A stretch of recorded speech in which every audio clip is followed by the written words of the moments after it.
waaw dafa mel ni salle bi dafa xaw a kii tuuti de xaalu pay bi yëguguñ ko de mu jóg tuuti boog allahu la ilaha illa allah allahu la ilaha illa allah la ilaha illa allah allahu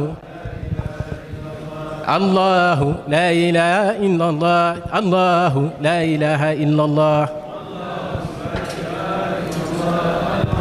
لا إله إلا الله الله لا إله إلا الله الله لا إله إلا الله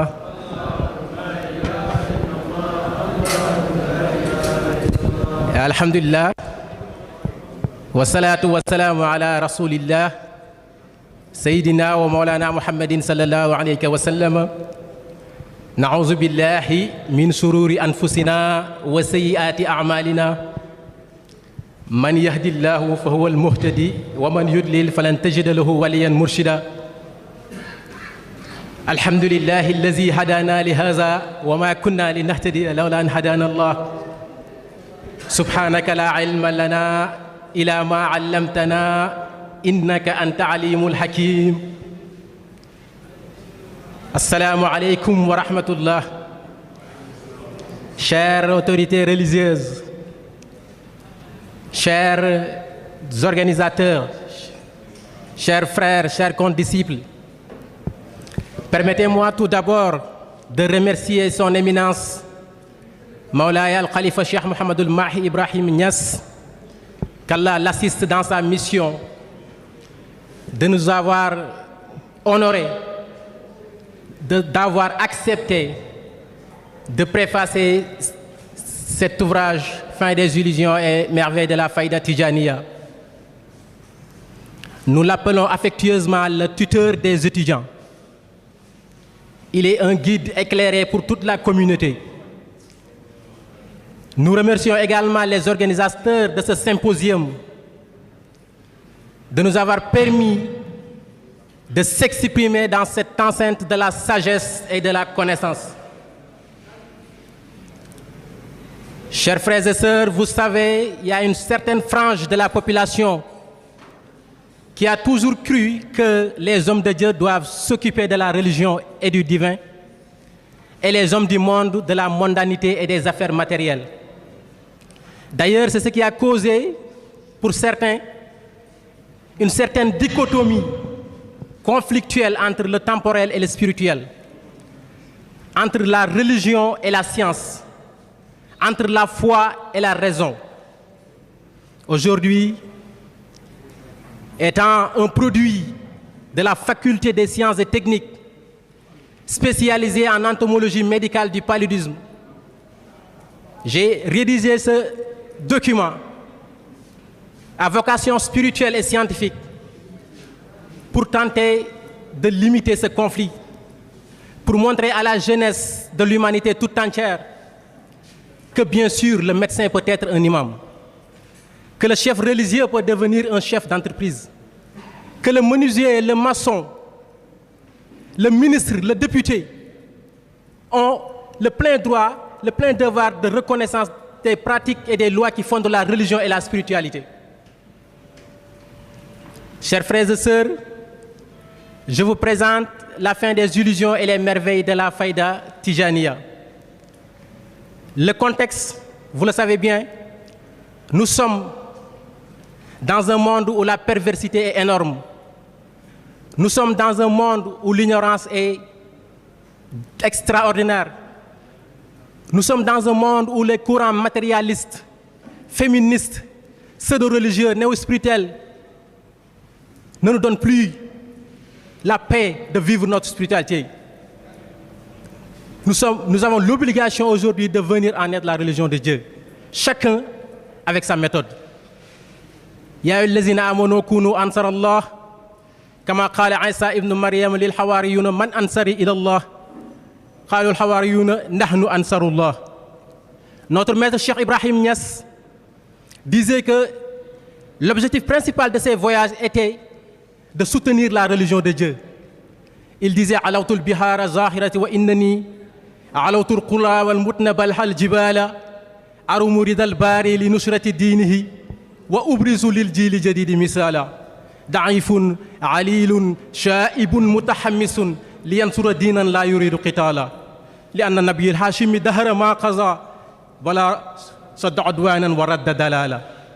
Il disait dans un autre passage ترت إلى التمل وقصد النصر دين المهيمن فيعلي قدري. Chers frères et sœurs, aujourd'hui l'humanité a plus que jamais besoin de recevoir ce message du prophète Mohammed sallallahu alayhi wa sallam qui a été envoyé en tant que miséricorde des univers. L'humanité a besoin qu'on lui rappelle que l'homme n'est ni un ange indié de lumière, ni un animal borné simplement par ses désirs intermittents et éphémères, mais un être du juste milieu qui reflète la perfection absolue du Créateur, qui reflète la sagesse du Créateur, qui reflète la justice du Créateur. Aujourd'hui, l'homme a besoin qu'on lui rappelle son objectif sur terre, la finalité de son existence, ses devoirs et ses lois, ses responsabilités, selon la science la plus complète, selon la connaissance la plus exhaustive qui couvre les plis du temps d'hier, aujourd'hui, demain, éternellement.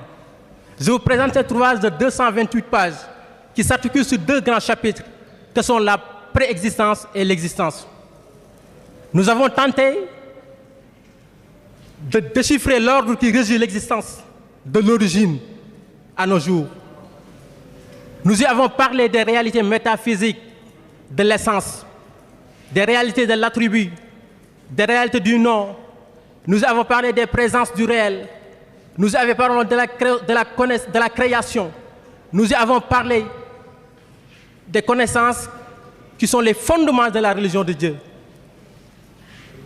Également, cet ouvrage vient au secours sur quelques points à la science, parce que nous sommes dans un monde où la science a tendance maintenant à intégrer l'infiniment petit.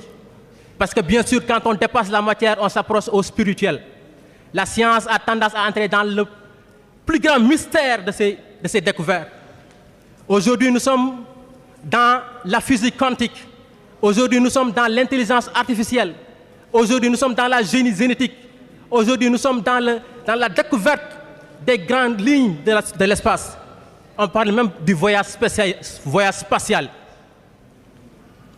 Mais, chers frères et sœurs, ce technium doit être encadré par des valeurs spirituelles, des valeurs éthiques, des valeurs religieuses. Parce que comme disait Malraux, le grand Malraux, le 21e siècle sera spirituel ou ne sera pas. Oustaz Barham Diop disait que nous ne croyons pas à la prophétie de Malraux. Mais quand même, nous savons qu'aujourd'hui, que la science a besoin d'être guidée, a besoin d'être conseillée pour le bien de l'humanité tout entière. Je ne peux pas terminer sans évoquer le hadith d'Abu Juhayfa qui avait demandé à Ali ibn Abi Talib, à part ce qui est dans le livre de Dieu, avez-vous autre chose de la révélation? Ali lui a répondu, non, nous n'avons autre chose qu'un entendement qu'Allah peut donner à quiconque. Et Sidi Ali Al-Razimi radiallahu anhu nous a dit dans l'introduction des Jawahir al-Ma'ani que le wali, le saint, n'apporte pas une religion nouvelle en fait, mais apporte un sens nouveau dans l'entendement, donc dans le livre et la sunna. Izil wali la ya'ti qatti bi shar'in jadid wa innama ya'ti bil fahmi al-jadid fil kitab wa sunna. Et donc aujourd'hui, je vous dis que la fin des illusions et les merveilles de la faïda Tijaniya est une preuve de l'inspiration faïdatique, qui est une gloire. Et le seul auteur, le seul maître de ces inspirations, c'est Cheikh Ibrahim Niass qui disait Fafada minni dururul ma'ani duna ta'amuli wala ta'ani man zaqaha yasiru sayrul abadi yajinil ma'arifi bi fadli madadi. Et sur ce, nous vous disons que nous sommes dans la grâce immense, nous sommes dans la faïda Tijaniya. Alhamdulillah, salam alaikum wa rahmatullah.